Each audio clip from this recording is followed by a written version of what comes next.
rupiah kan seperti biasa kan berfluktuasi, tetapi tentu kita lihat secara fundamental kuat. Kemudian juga kita lihat nanti secara jangka menengah dan panjang, kita punya ekspor juga bagus, kita punya cadangan devisa juga kuat. Ini kan tadi bicara mengenai keuangan dari Bu Menteri Keuangan, tapi saya hanya mau memberikan komentar terkait dengan struktur manajemen BUMN perbankan sekarang.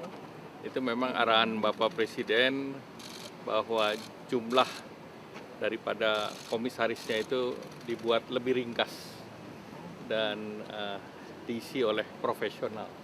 Jadi market tadi melihat baik Bank Mandiri maupun BRI ini diterima dengan cukup baik, bahwa baik dari direksi maupun komisarisnya, dan diisi jumlahnya tidak terlalu banyak seperti sebelumnya. Komposisinya berapa Pak? Sudah dibahas belum Pak? Kira-kira berapa? Nggak, itu sesuai kebutuhan, tetapi dibandingkan yang sebelumnya kan lebih gemuk, sekarang lebih ringkas. Pak, di jajaran komisarisnya kan sekarang sudah ada orang-orang BI, Pak. Apakah itu merupakan arahannya Pak Presiden? Ya, itu arahannya kan harus diisi orang-orang profesional. Jadi kalau misalnya ada yang mewakili kementerian, ada yang mewakili dari keuangan, ada yang mewakili juga misalnya kalau untuk BRI, unsur Kementerian Teknis UMKM-nya pun sudah ada. Pak, sejauh ini masih bertahan di Kemenko kan Pak? Siapa yang nitip?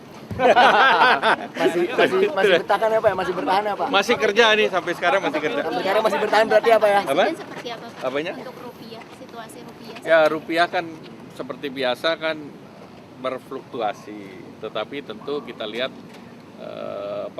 secara fundamental kuat. Kemudian juga kita lihat nanti secara jangka menengah dan panjang, kita punya ekspor juga bagus, kita punya cadangan devisa juga kuat, neraca perdagangan bagus. Jadi dengan demikian fundamental kita bagus, plus kita kan sudah melaksanakan yang namanya devisa hasil ekspor. Jadi kita tidak tercorner ke depan. Sehingga dengan demikian nanti fundamental daripada devisa hasil ekspor juga akan memperkuat posisi rupiah. Untuk menjaga industri bisa tetap resilient berarti seperti apa Pak? Karena kan untuk yang kebutuhan impornya tinggi akan tertekan Pak. Nggak, kebutuhan import yang tinggi tentu mereka kan bisa melihat timing. Dan biasanya kan kontrak belum tentu spot. Banyak juga yang kontrak bahan bakunya berbasis kontrak juga.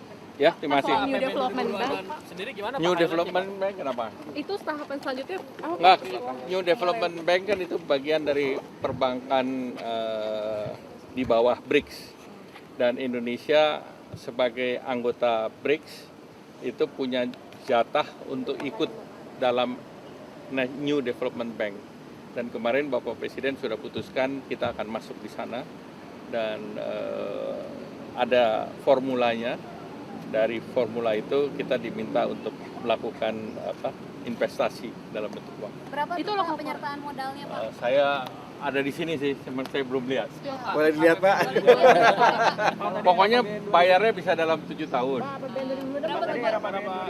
Apa PN 2026 belum dong, itu harus dibahasnya di DPR. Silakan Kalau tadi bahas di pembahasan DPR. tadi Pak, mungkin ada highlight dari Pak Prabowo Pak. Persiapan untuk tahun depan. Ya itu udah disimpan sama mapnya Bu Menteri Keuangan, jadi udah. Bakal termasuk efisiensi ya Pak? Turun antisipasinya untuk ke depan apa? Untuk mengantisipasi harga nilai rupiah yang terus turun ini. Ya tentu kita harus ekspor harus tetap jalan, kemudian deregulasi arahan Pak Presiden supaya perizinan dan yang lain dipermudah sehingga import ekspornya lebih lancar.